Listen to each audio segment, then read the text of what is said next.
What's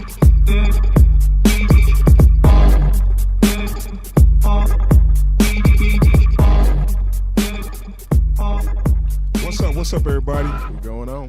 We are the Epic Entertainment Critics. I am Antoine. I am still James. And we got a nice little podcast planned for y'all today. We are fresh off of seeing the Black Panther.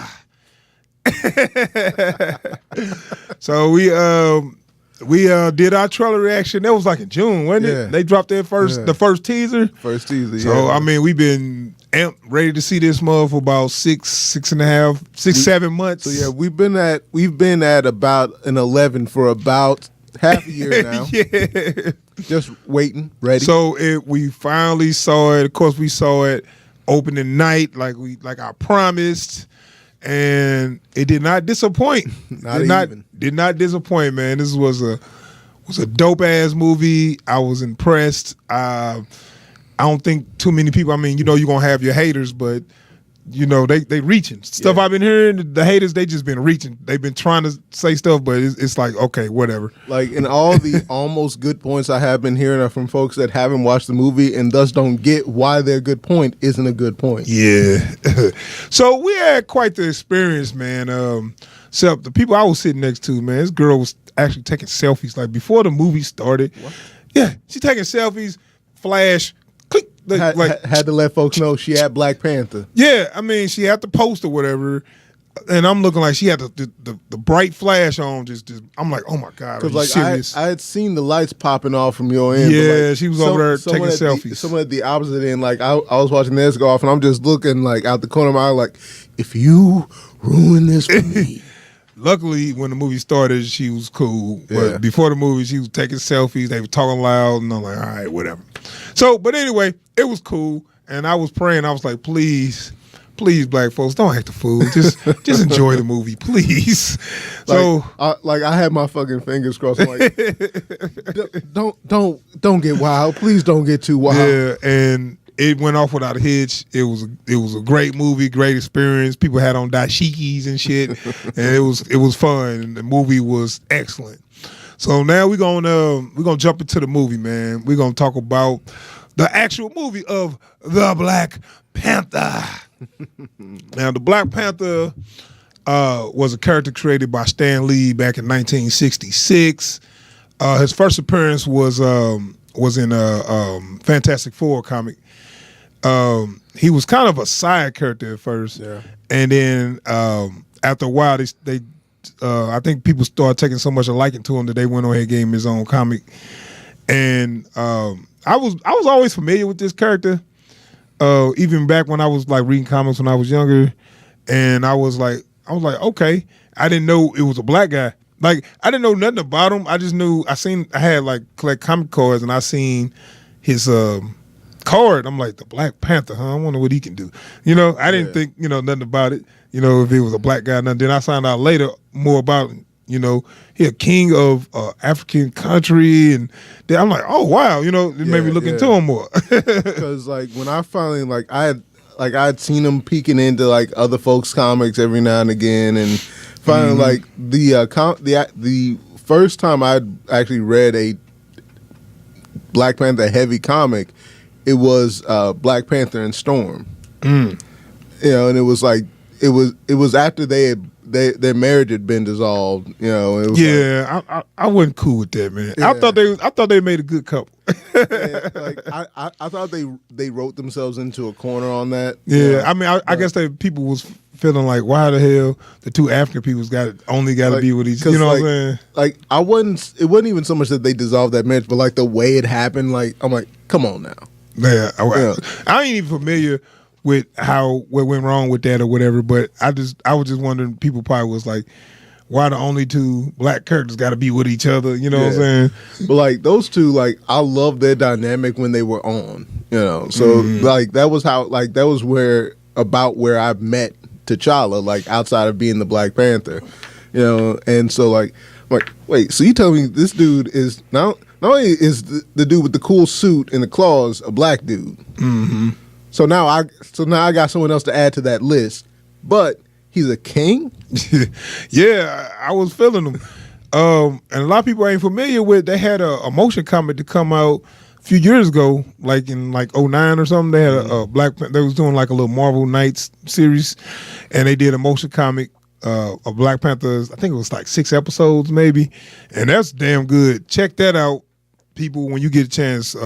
Black Panther motion comic, and you'll get a lot of information on who he is through that. And I think they had a little thing with BET. I think it was on BET or something. That's what it aired on or whatever. But for some reason, people don't talk about that. It's kind of got lost. Yeah. So when people get a chance, check that out.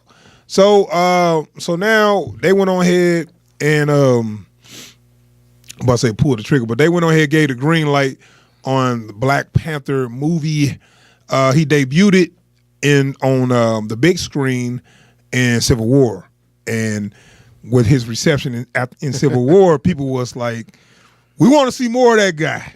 It's like, where's his movie at? I want to see his movie.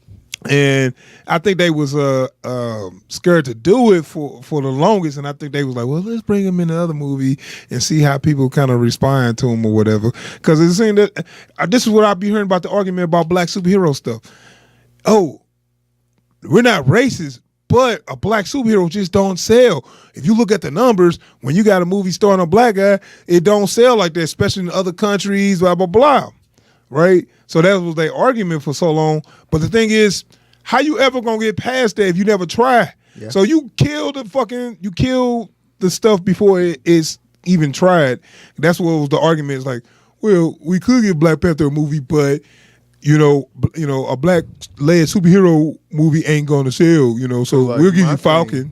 I keep looking at all these, like, because I watch all the animated movies that they put out and all that, and so it's like, if y'all would put black characters even in those, you could get their names out and you could find out if folks are ready to see them in a movie or not. Yeah.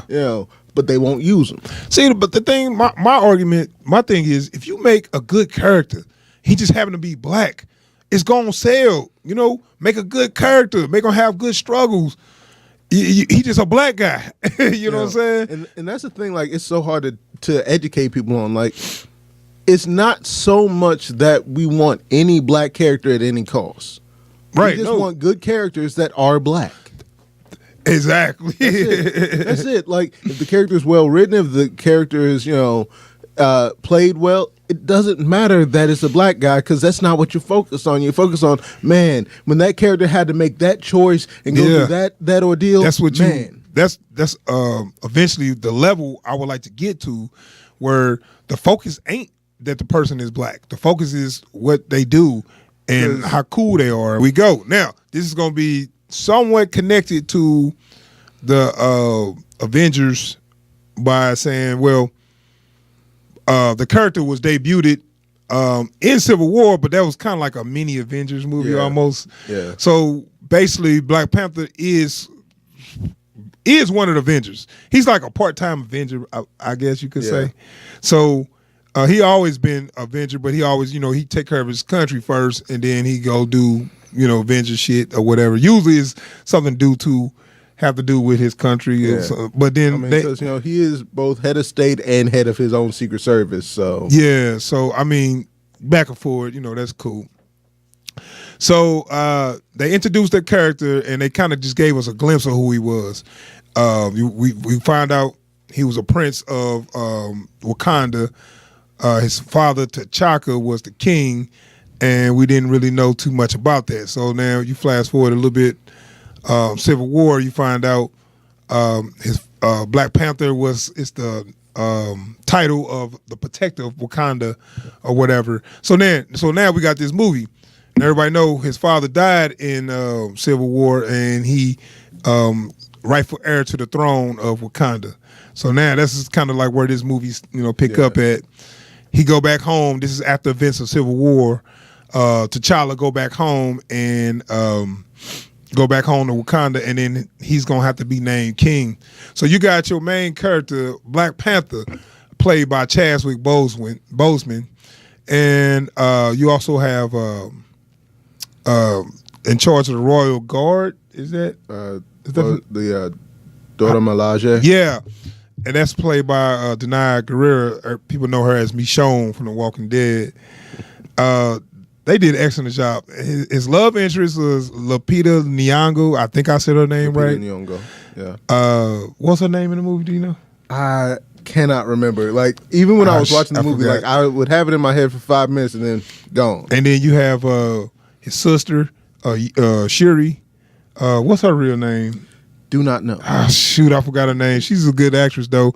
She's actually British, but she do. Because I've seen her in some stuff, and like She's in Black Mirror. Yeah. Yeah, she's like, I forget what the name of that episode, but she's a nerd and she was in a couple other things.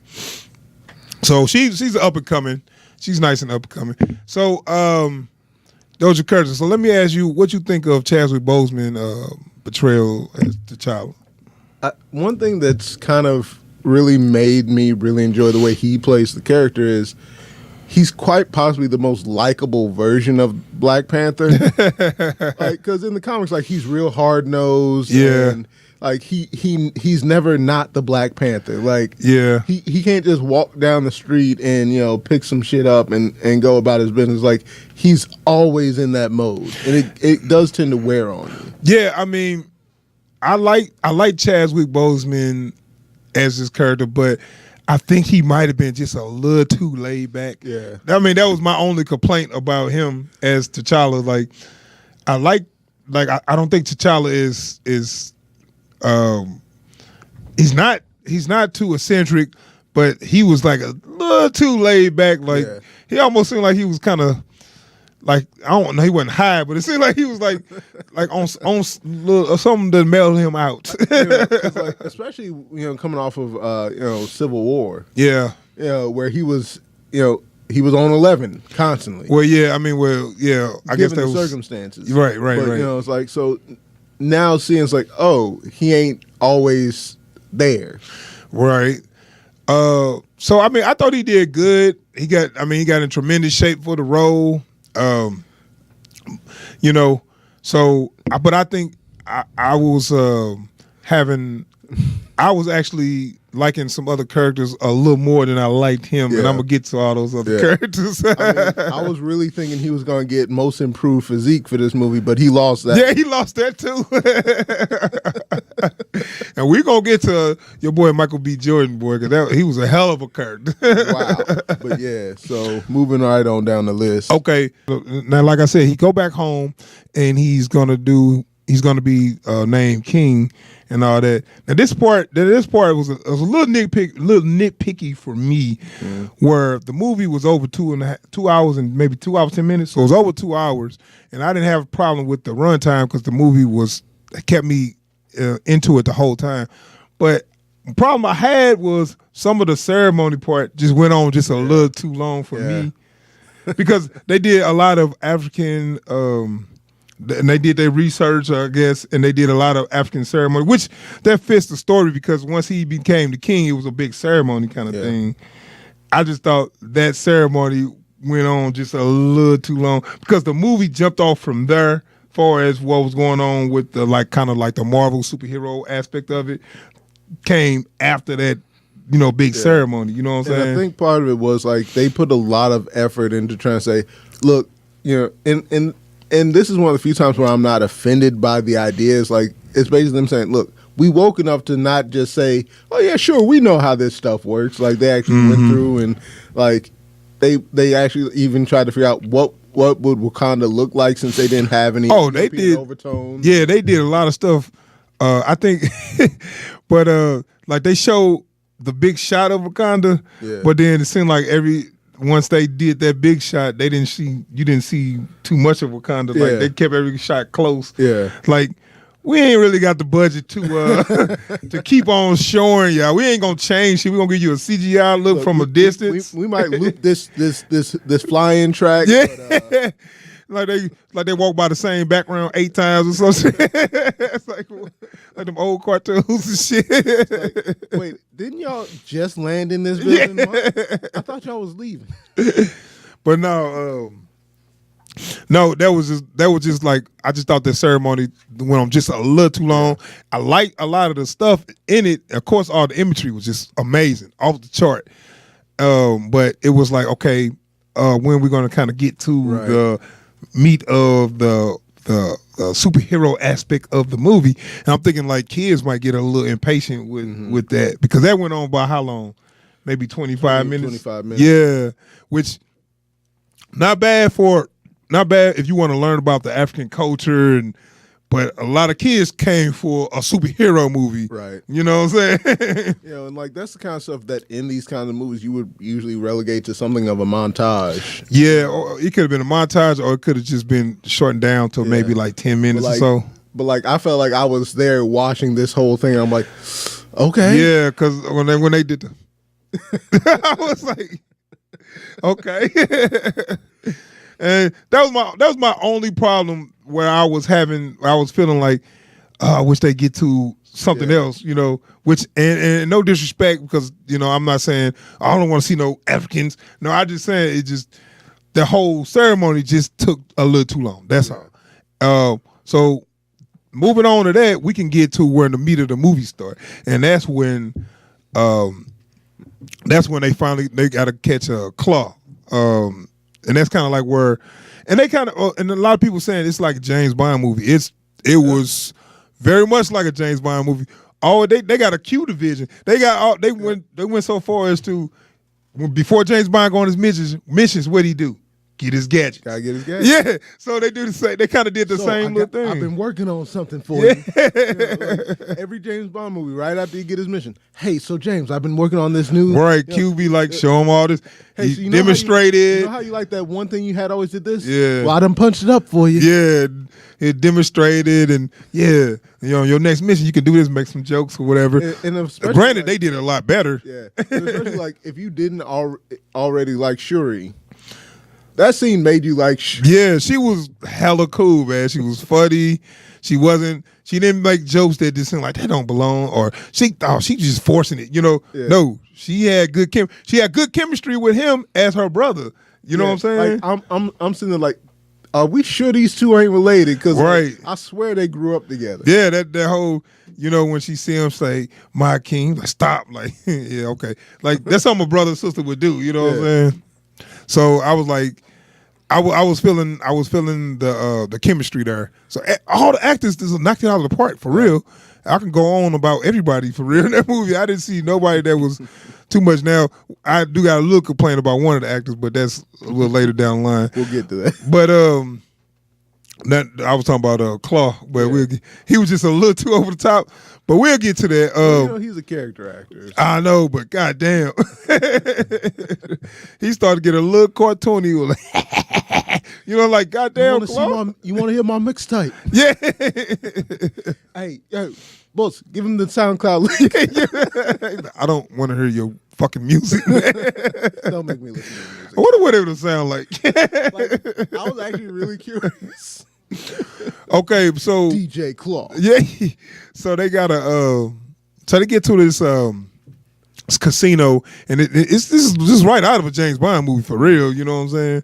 And that's where I say it was other characters probably more interested than your boy Chadwick Boseman, because they let everybody shine. You talking about strong female leads. There's some strong ass female leads. And that's where the Danai Gurira character come in there. What was her name? She was the head of his royal bodyguard. Yeah. Or whatever. I can't remember her name. So they going to get Claw, but they kind of come in like a spy kind of thing. Yeah. You know what I'm saying? And which was one of the funniest gags in the movie, with the wig, because all the king's bodyguards got bald headed, but she had a wig on for a disguise, and it was so funny how she just like this. She was not feeling it. Yeah, she just wasn't feeling it. And like it's funny because it's gotten to the point like it's weird for me to see Danai Gurira as Michonne, because I'm so used to seeing her outside of that role, without all that hair on her head. So like every time I see her wearing a wig, it's like that just don't. Like, I can't imagine her enjoying it. Yeah.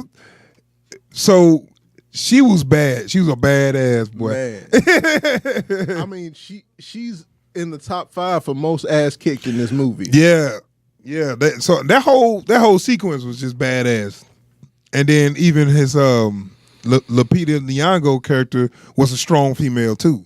You know, so I'm looking like I feel the way. I wouldn't mind watching like a series of this. Like if they had other things, you know, other missions or whatever, that would be kind of cool. Lupita Nyong'o's character is supposed to be a sort of a spy for Wakanda. Yeah, yeah. So, like, she kind of like a that's spy. why I want to see some of her missions. Right. It worked like a good spy movie almost, you know, in that aspect of it, you know. And that's another thing about when I compare this to James Bond. James Bond is a spy action movie where you put in a situation, and you got your spies, they do this, and James Bond do all the heroics and all the fighting. But think about this. James Bond get put in those situations, he shouldn't be living because he's a man. At least they could say when Black Panther get put in those situations, he got superpowers. Right. So that's fine if he jumping on cars and doing all that. But they got James Bond doing it. It's like, okay, no, you can't do all that shit in the tux. Like you put dude in a tux, get him tossed out of a fucking helicopter into a building, you know, onto a boat, and then he gets shot at. Yeah, I know, and he do all that stuff, and then he just martini shaking us. Okay, cool, whatever. This is actually, it's crazy to say, this is more believable because he survived because he got superpowers. He's got the vibranium suit. He's got this, you know what I'm saying? And especially like he goes through all this stuff, and then he's like, "Hold up, I need to take a seat." That was some crazy stuff. And they technology's off the chain, dude. Man. I was digging, seeing all they tech with whatever they have to simulate a car or simulate whatever they get attached to it, simulates it or something like that. So like, and then the they can control it. Yeah, that's badass. Man. They need to use that again in future Marvel movies. They can manage. Yeah. So the action was on point, man. Like I said, all the characters came through with the action scenes, and so that's why I was saying you got to. One of the villains that was just to me was a little too cackly was your boy Claw, was Andy Serkis' character, which was cool. That actually worked for what they wanted him to do. Like I was sure that like the bit in the trailer of him like laughing at the one-way mirror was going to be like his moment of highest cackle. Yeah, no, it was not. No, it was not. The whole movie, he just seemed like he was having way too much fun. Like he was just high on something, where you so high that you don't notice your situation kind of high. Like the two white dudes in this movie were like at opposite ends of the spectrum. Yeah. You got Gollum over here enjoying the hell out of everything, and Bill was just like, they don't pay me enough for this shit. They do not pay me enough. So let's talk about the other villain, man.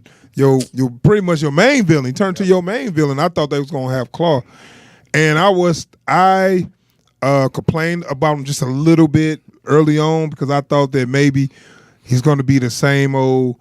You know, I didn't get this character. You know, in some aspects he was that, but they played it so well. Yeah, he wasn't one dimensional about it. Oh no, it was a jump for his character. Yeah, but he was so much more. But they played it so well that the revenge, the whole, I want to get revenge and I got a chip on my shoulder.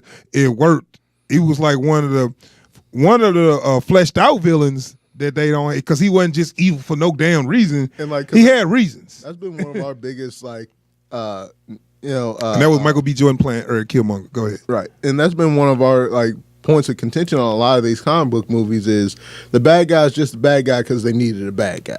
Yeah, exactly. They needed somebody for the superhero to punch out to show off his superpowers. So they had somebody like, oh, I want to take over the world. You know, no, this dude was created. Yeah, you know what I'm saying? And he had motivation. Like, cause I put him up there, like, cause he reminds me in the way they use him in this, in the way they use Aldrich Killian in Iron Man 3, like where you can see the point where like. He just like where like the whole point of Iron Man 3 is we make our own demons and like tracking that as things go. It's like, well, this is where this started. This is how you end up with this guy. Yeah. I mean, the thing was, it was and that kind of shows some of the struggle with Chadwick Boseman character T'Challa, where you got to kind of pay for the sins of your father. Yeah, it's things that happened there that he had to take care of later, and that happens with royal families or whatever. Where your predecessor fucked up, and you got to deal with it. And that's why I was like I was not expecting to I ain't gonna say I wasn't expecting to like Michael B. Jordan character, but I kind of, when I saw the preview, I was like, all right, it's the same old. Yeah. Like I wasn't expecting him to bring anything. Yeah, and goddamn. Now, if I had one complaint about his character, it wasn't the fact that I didn't feel his pain, but God, that dude was just a little too evil. And he was, what made it interesting to me was he really was the only person that didn't see it.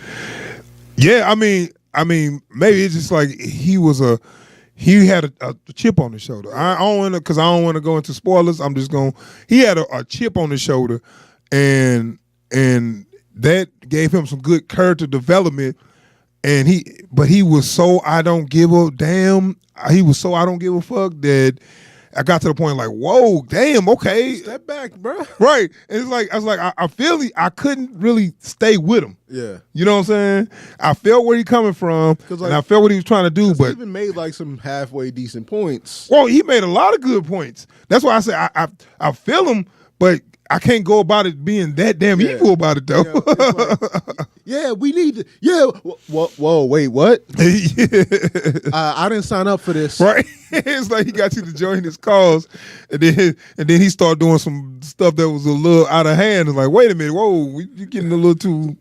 So but I'm all for the revolution. But, hey, I didn't sign up for all this. Right. Yeah. So yeah, Michael B. Jordan really stepped up for this role, man, and he knocked it out of the park too. Like, damn, he was a villain.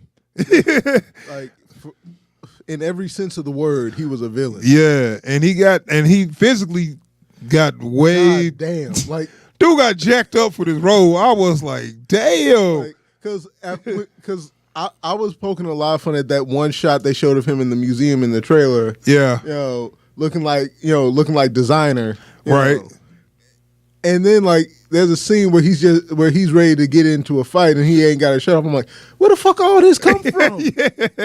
Like where was this? You be like, man, I got this dude. This dude look like a college student. He look like a weak ass art student or something. I got this dude. Look, and then he take his arm off. God damn. What the hell?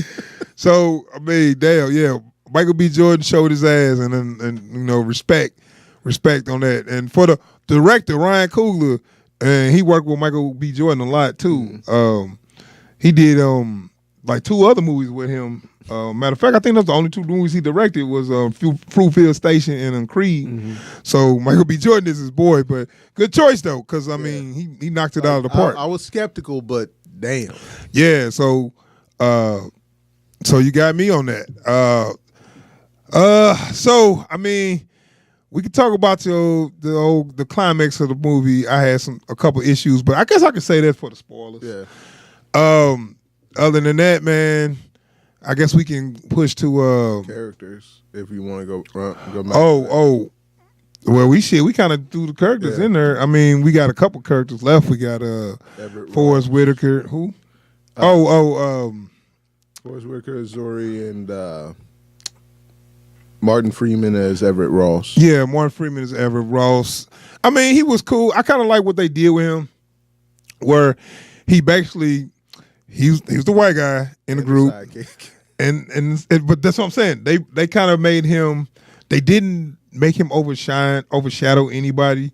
He was just there to help. And you know what? I will say this was one of the best uses of like the fish out of water meme. Yeah, it's like, wait, y'all got, huh? Yeah, and it wasn't like no. I mean, I couldn't see no little hidden message of how they are usually. To me, if they have the white guy in their head, they have the white guy come and save everything. But no, they just had him in there just to help. Like, look, we gotta go handle real business. So if you want to get on here and handle that stuff, while we're handling this monumental stuff over here. Yeah. So I like what they did with him. So, and he was the minority in the movie, and he didn't overshadow it, So I like that. White folks with a name, right? And because usually in movies about Africa, it's always some white savior. Yeah. You know what I'm saying? They didn't do that in this movie, so I really kudos for them for that. But I mean, we kind of. I think that's pretty much covering most of all the curves. Yeah. Unless I forgot somebody. We got Ubaku. Who was that played by? Ubaku, Winston Duke. Yeah. And he was a man ape. I remember him from the comics. First of all, a dude who props on picking a dude who walks around looking like M'Baku. Yeah. Like, that dude is practically a man ape. That dude. Yeah. Yes. Which they showed in Wakanda. It's a country that has 4 different or is it 5 tribes, right? Which are like separate countries in themselves, maybe like big tribes. They're fairly sizable. So the thing is, if when a new king is being named, any one of those tribes can fight for leadership of Wakanda or whatever. So I like that. They kind of show it's not everybody's not just like it's not like a dictatorship or an oligarchy. Yeah. So I like that. I like that did that. And I actually like the Lamanate tribe or whatever, just how they came out like a step group. That was all. So that was dope. That was dope. Yeah, but like that dude was funny as all hell, man. Yeah, he had good humor. Yeah. They had good humor and good timing with the humor. And so great presence. Right. So it wasn't just like I rolled my eyes at the humor. Because it was some, these movies where you could tell they threw a joke in there. Yeah. And it's like you just rolling your eyes at it. All the humor hit right. Yeah. It was right on point, man. So because like I first started seeing Winston Duke on the show Person of Interest. Mm-hmm. And his character on there is like real quiet, like he's a boss and he just handles shit. Mm. So it's like someone will start talking, he won't say nothing, and he'll just give this one look out the corner of his eye to let you know this dude ain't gonna make it to the next scene. Yeah. Okay, one of them. All right, so so I'm gonna go ahead and give my rating, man. So me personally, I would love to give this. No, I'm just playing. This movie was an epic, man. Straight up epic, all the way around the board. The little complaints I have are nitpicks, which did not take it down below an epic. So this movie is an epic for me. I gotta go with the same, man. This movie is just epic, like so epic. Great characters, great story. The music was on point. Like, I want the soundtrack. I'm gonna go get the soundtrack later on today. Yeah, everything flows so well, man. And Ryan Coogler just an amazing director, dude. And I mean, they already saw it with Creed. Creed's one of my favorite movies too. And I'm saying like this, that wasn't a fluke. No. This dude is a good director. Excuse me. This dude is a good director, and I like to see him direct other things, not just a movie just about black people. I'm talking about anything. Any kind of movie. Yeah. So if you got a big blockbuster movie that maybe I want to keep them away from those because there's too many studio interference. Right. But I'm just saying, like, if it's a movie, maybe one of the Star Wars movies or something, like, you know what I'm saying? When you got a big budget movie, a big budget movie that you just looking for a good director, look to this guy, Ryan Coogler, man.